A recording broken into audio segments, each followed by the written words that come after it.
Segunda de Samuel capítulo 6, verso 11 y 12. Y estuvo el arca de Jehová en casa de Obed-edom, geteo, 3 meses, diga conmigo, 3 meses.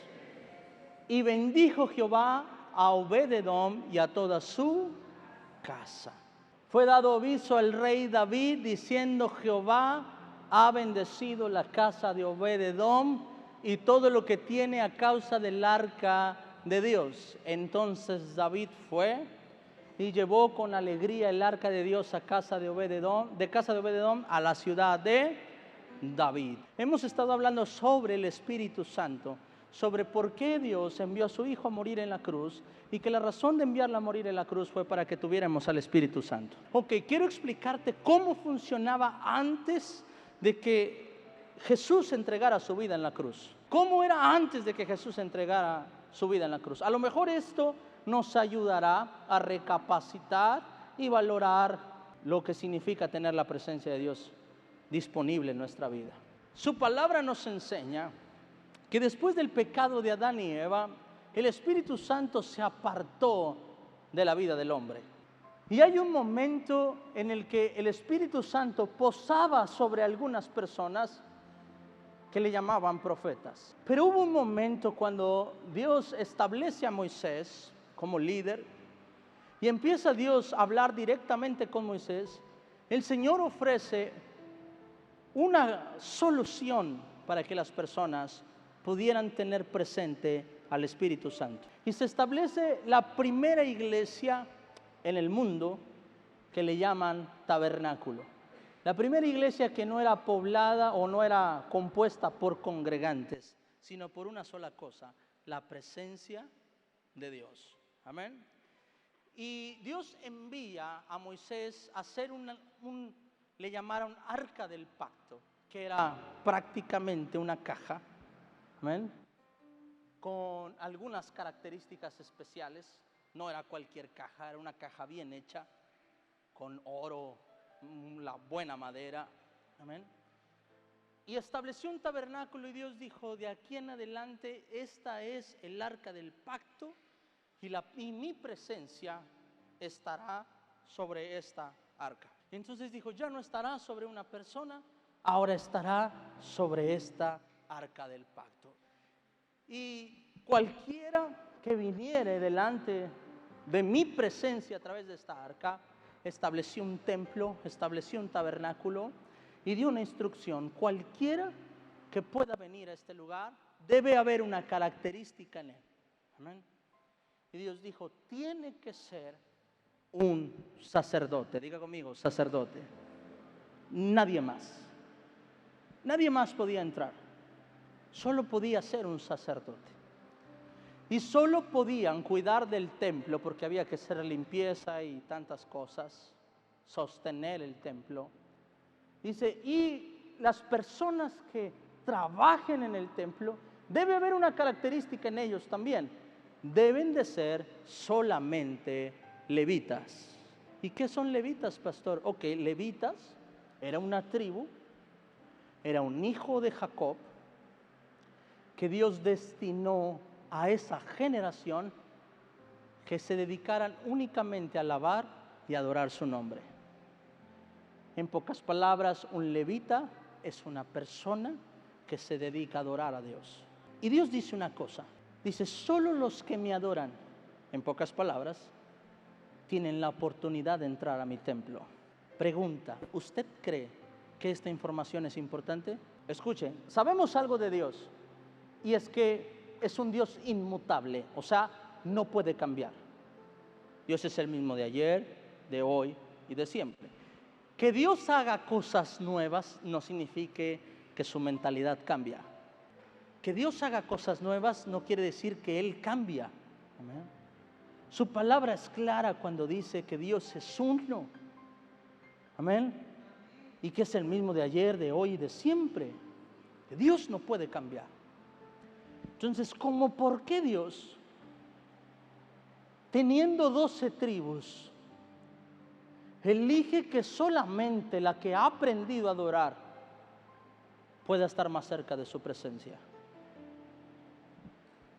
Quiere decir que para Dios La adoración, acercarse con adoración es importante. Te voy a dar un tip. Cuando te acerques a Dios, acércate adorando, no pidiendo. Y vas a tener un resultado diferente. Acércate a Dios dando y no pidiendo. Acércate a Dios reconociéndolo y no quitándole. Dios decía una cosa, ¿sabes? Pon delante de mí los que me adoran. Pon delante de mí los que han aprendido a adorarme. Los que han aprendido a exaltarme, dice Dios.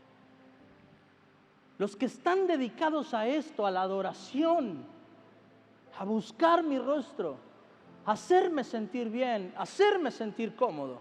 Su palabra dice que Dios habita en medio de la alabanza de su ¿qué? De su pueblo. O sea que donde hay alabanza, ahí está Dios. ¿Y qué se refiere a alabanza?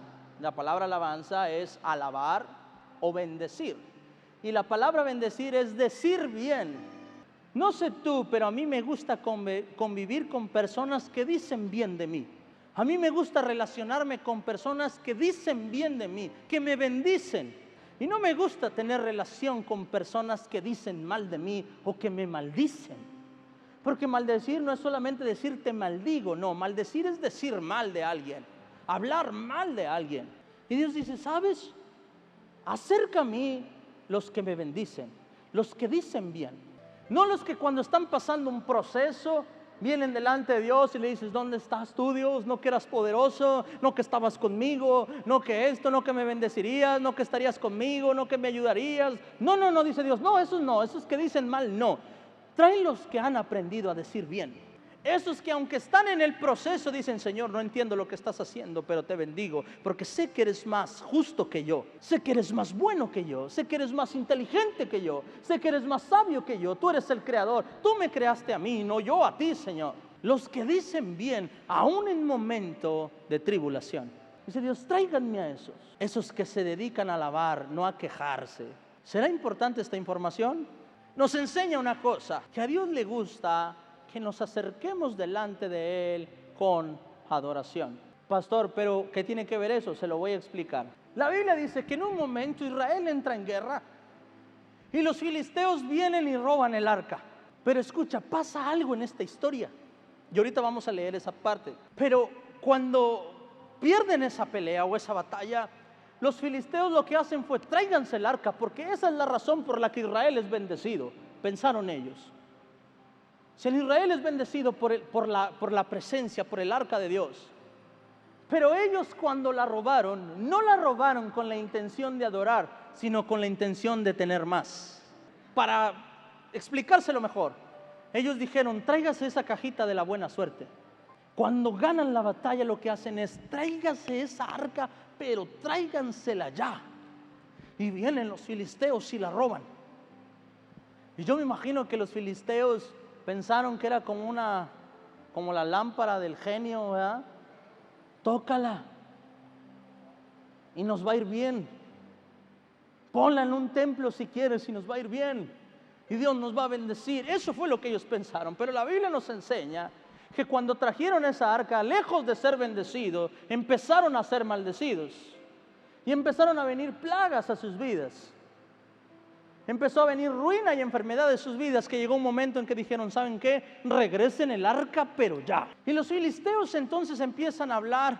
Dice que la Biblia que trajeron sacerdotes y adivinos. Y les dijeron, ¿por qué nos está yendo tan mal? Y los sacerdotes le dijeron, porque tienen que regresar el arca a Israel.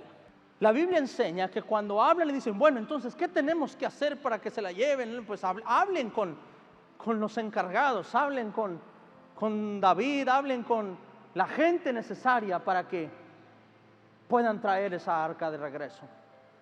Entonces David, cuando se entera, 2 Samuel capítulo 6 verso 1, cuando David trae el arca, cuando recupera el arca David, hace algo, escucha. Habían instrucciones claras de cómo se tenía que transportar el arca cuando el arca se hizo. Y Dios había dejado instrucciones. Cuando transportes el arca, hazlo de esta manera. Y los que estaban responsabilizados a mover el arca no era cualquiera que se decía hijo de Dios, era solo aquellos que eran de la tribu de Leví. O sea, aquellos que sabían adorar a Dios. Y el error de David, ¿cuál fue? Mover de manera irresponsable el arca provocó que Usa muriera. Dice la Biblia que cuando los bueyes tropiezan, Usa se asusta y pone su mano sobre el arca para que no se caiga. Dice que Dios se enojó tanto que en ese momento murió. Y a lo mejor pensarás y dirás, pero Usa quiso hacer algo bueno. ¿Por qué moriría? Por intentar que el arca del pacto no se cayera. El problema no era la ayuda que intentó hacer. El problema es que todo lo estaban haciendo mal desde que sacaron el arca del pacto.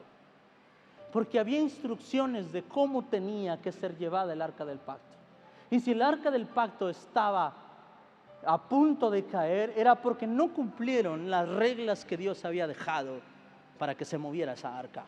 ¿Esto qué tiene que ver conmigo, pastor? Esto suena como cuando te equivocas tanto, cuando hacemos nuestra propia voluntad, caminamos bajo nuestra propia sabiduría, y luego nos empiezan a salir las cosas mal y culpamos a Dios por las cosas que nos están saliendo mal. Que a lo mejor ahí pudieron decir, Dios, pero ¿por qué mataste a Usa? ¿Por qué le haces esto? No. Esto solamente es el fruto de lo que ustedes hicieron mal antes. Y no puedo cambiar. Su palabra es clara. Y Dios es un Dios justo. Y el arca tenía que caer sobre los que adoraban, sobre los que aprendieron a tener adoración delante de Dios. Y entonces cuando pasa esto, estos se asustaron tanto que ya no quisieron llevarla hasta allá. Y estaba cerca la casa de un hombre llamado Obed-edom. Y cuando la llevan a casa de Obed-edom, dice la Biblia que pasa algo peculiar. Había estado con los filisteos, pero en los filisteos no había bendición. Usa estuvo tan cerca de ella que se murió. Pero con Obed-edom pasó algo distinto. Con Obed-edom, cuando llega a su casa, dice la Biblia que estuvo 3 meses y que nadie murió en esos 3 meses. No solo eso, dice la Biblia que no hubo escasez, que hubo bendición. Es más adelante dice que Dios le dio bastantes hijos. ¿Qué fue diferente? Que Obed-edom estaba certificado para recibir la presencia de Dios por ser un adorador, por ser una persona que pertenecía a esta generación de adoradores. Y dice la Biblia que empezó a ser tan bendecido que se enteraron todos y dijeron, como que Obed-edom se sacó la lotería, le está yendo muy bien, está siendo bendecido, está siendo prosperado. Y dice la Biblia que David se alegró de esto. Lo que dijo es, Dios ya no está enojado, alguien ya me lo contentó. Y entonces David viene delante de la casa de Obed-edom y ahora sí reúne a sus hombres otra vez, pero esta vez David hace algo diferente. David se encarga de que los levitas fueran los que trajeran el arca del pacto hacia el nuevo templo o hacia Israel. Pero la Biblia dice que se aseguró de esto, que hasta a Obed-edom se lo trajo, le dijo, tienes que acompañarme. Y es ahí donde viene la historia de la canción que los cristianos cantamos mucho, la canción de Remolineando. ¿Usted la ha escuchado? Y dice la Biblia que David, cuando vio que el arca llegaba, dice, se aseguró de que en todo el camino hubiera alabanza y adoración. Durante todo el camino se aseguró de que se le ofrecieran ofrendas. Cada que avanzaba ciertos metros se le ofrecían ofrendas al arca del pacto, a la presencia. Que avanzaban 2, 3 metros, no sé cuántos metros, y de repente se paraban y hacían sacrificios. Y el pueblo alababa y adoraba. Y volvían a avanzar. Y entonces David se aseguró de que esa arca fuera transportada por medio de la adoración. Y dice la Biblia que cuando David la vio, corrió, llegó, y dice que empezó a danzar. Y mientras que el arca venía caminando, él venía delante del arca danzando a Dios. Y su esposa lo empieza a ver desde arriba, desde el palacio, desde la zona VIP. Y dice, nosotros no hacemos eso. Nosotros no adoramos así. Nosotros somos los reyes. Y entonces cuando David termina, llega y se encuentra a su mujer enojada. ¿Usted alguna vez ha visto a su mujer enojada? Yo sé que no. Esas veces que la ves seria y le preguntas qué tienes y te dice nada. ¿En serio qué tienes? Nada. Bueno, no tienen, nosotros nos dicen no tiene nada y uno cree que no tiene nada. Pero a las 2 de la mañana, cuando ya estás a punto de dormir, todo oscuro, se escucha una voz que dice, ¿de verdad te vas a dormir así? Dios bendiga a todas las esposas. Y entonces Mical estaba ahí, o su esposa estaba ahí, y lo ve, y le dice David, le dice, ¿no te da vergüenza que siendo tú el rey, te humilles de esta manera? Y David le responde de una manera muy inteligente y muy sabia. Y le dice, déjame decirte una cosa. Antes de ser rey, yo era un adorador. Y yo no soy rey por tu papá. Y yo no soy rey por matar a un gigante. Yo maté a un gigante porque sabía adorar al rey. Y le contesta y le dice, y si es necesario, si eso te pareció vil, de ser necesario, me haría todavía más vil por causa de mi Dios. Y esto es lo que pasa cuando nosotros nos encontramos con la presencia de Dios. Una vez que te encuentras con la presencia de Dios, nada en este mundo puede llenarte más que su presencia. Y es ahí donde las personas a veces no entienden el fanatismo, porque es como le llaman, fanatismo. Dices que eso es ser fanático, ir cada miércoles, cada domingo, entregar tu vida a eso, dedicarte a eso. Pero es que tú nunca vas a ser fan de algo, al menos que te llene demasiado. Por ejemplo, yo voy a un estadio cada 15 días y soy fan del fútbol. Lloviendo voy al estadio, haciendo frío, a veces voy al estadio, porque no soy tan fan. Y ahí estoy pagando cada 15 días, o bueno, por año, para poder tener un lugar y estar ahí. Y a lo mejor hay gente que dice, oye, ¿y por qué no ese dinero lo gastas en tu familia? ¿Por qué no una carne asada? Hermano, necesitas ser tan fan para entender. Pero a lo que voy es que ser fan de algo no es malo. Lo malo es no ser fan de Dios, porque significa que no lo he conocido lo suficiente como para enamorarme de Él, que no he hecho lo suficiente como para acercarme a su presencia, ver cómo Él es realmente para poderme acercar a Él. Me gusta cuando personas se empiezan a acercar a la iglesia y dicen, es que no me quiero acercar tanto porque después yo sé que me voy a clavar. Tú dices, gloria a Dios, porque sabes que lo que estás a punto de probar es bueno. Pero una vez que pruebas la presencia de Dios de verdad, no una vez que vas a la iglesia, no una vez que escuchas la alabanza y la predicación, no una vez que adoras, no una vez que cantas, no una vez que te hincas, no, una vez que encuentras de verdad la presencia de Dios, terminas dándote cuenta que nada en este mundo te llena más que eso. Cuando tenía 15, 16 años, me acuerdo que habían serias discusiones en casa, porque yo no estaba en cumpleaños de mis padres, no estaba en Navidad, no estaba en Año Nuevo, no estaba en mi cumpleaños,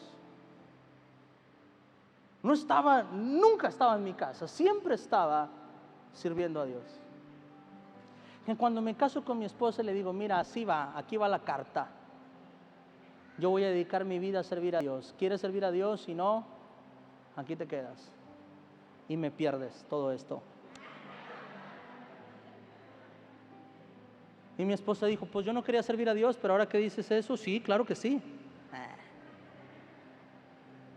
No, cuando conozco a mi esposa dice, Adrián, ese es mi deseo, servir a Dios. Y entonces hay cosas que a veces no podemos entender cuando la presencia de Dios se manifiesta en tu vida. La fe crece. Tu fe crece. Hay personas que creen que la fe se resolverá Dios contestando su petición de milagros. Pero lamento decepcionarte, no es así. Porque hoy necesitas un milagro y mañana vas a necesitar 20 más. Y el ser humano tiene esta tendencia de que te pueden dar 10 milagros, pero cuando no te dan el 11º, dudas del Dios que te dio los 10 milagros. El ser humano tiene esta tendencia porque es desconfiado por naturaleza. Mismo Adán y Eva lo hicieron. Estaban en un huerto, tenían de todo, tenían su presencia, hablaban directamente con Dios, pero dudaron de que Dios tuviera buenas intenciones con ellos. Porque cuando la serpiente se acerca a ellos, le dice, no morirás, sino que sabe Dios que serás como Él. Ellos creyeron que Dios les estaba negando la oportunidad de ser como Él. Y su duda y su falta de valorar y de honrar lo que Dios ya les había dado los llevó a la rebeldía.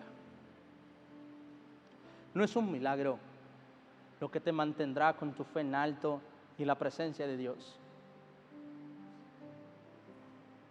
No es un milagro lo que te mantendrá con una fe en alto.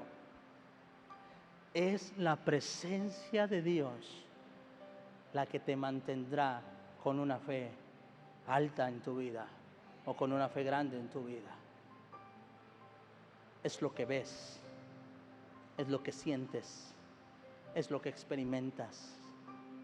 Amén. Es lo que experimentas. Es la seguridad que sientes cuando sabes que es real y que está en tu vida. Es la seguridad cuando te das cuenta que es Dios el que te abrió puertas en tu negocio, que es Dios el que te abrió puertas en tu trabajo, que es Dios el que te bendijo, el que te dio la vida, el que te permite despertar cada día de tu vida. Esa presencia te da esa fe y te da esa confianza. Ya se va a cumplir un año del fallecimiento de mi papá. Y te voy a decir una cosa. Mientras que mi papá vivía, aunque nos veíamos solamente en cultos y por cosas de trabajo, yo podía a veces durar 2 meses sin platicar con él. Podía durar 2 semanas sin platicar con él, pero nunca me sentía solo. Porque sabía que si entraba en crisis, tenía solo que aplanar una tecla y tenía su respaldo. Sabía que si necesitaba ser escuchado, solamente tenía que tomar mi teléfono y él estaba ahí para atenderme. Sabía que si tenía un problema económico, solo tenía que llamarlo. Y como su hijo me ayudaría a resolver cualquier problema económico o legal. Cuando muere, lloré porque no lo iba a volver a ver.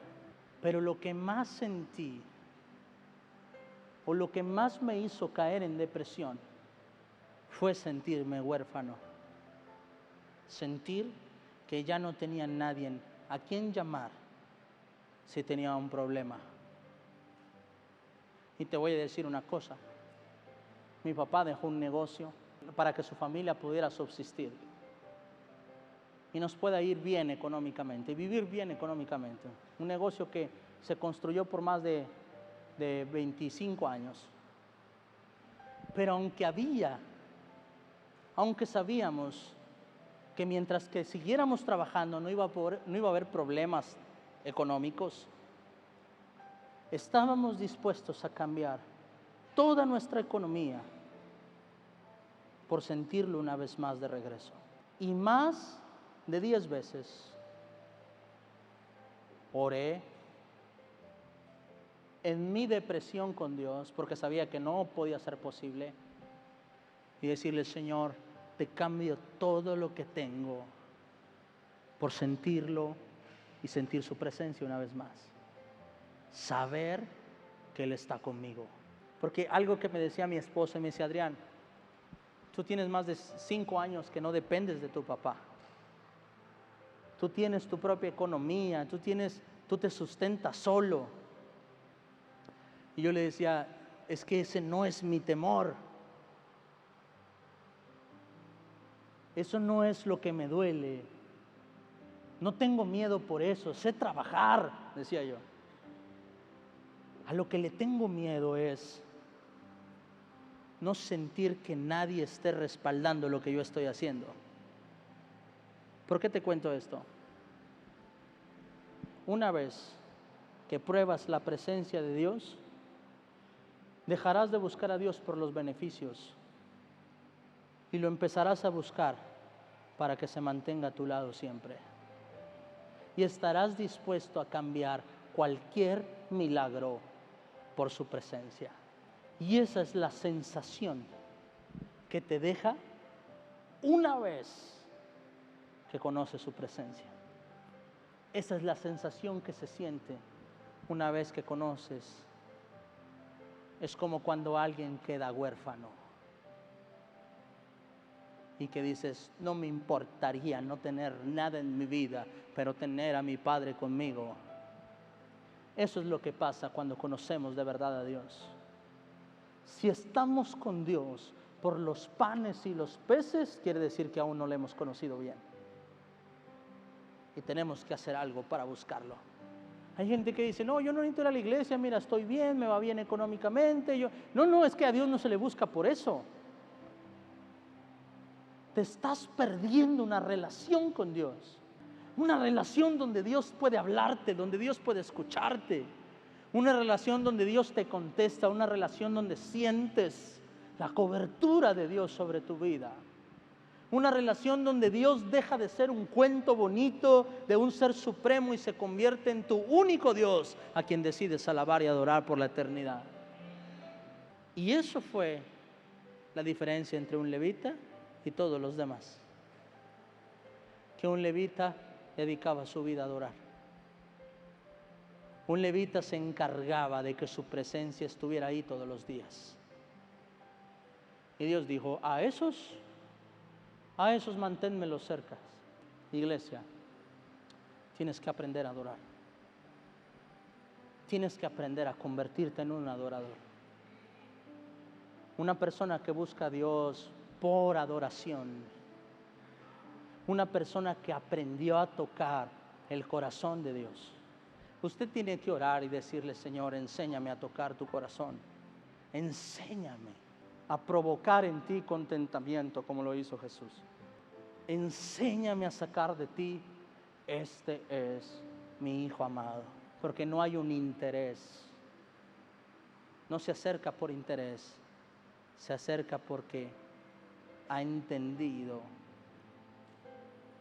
que nació para adorarme y que nació para exaltarme. Dele un aplauso al Señor y póngase de pie, por favor.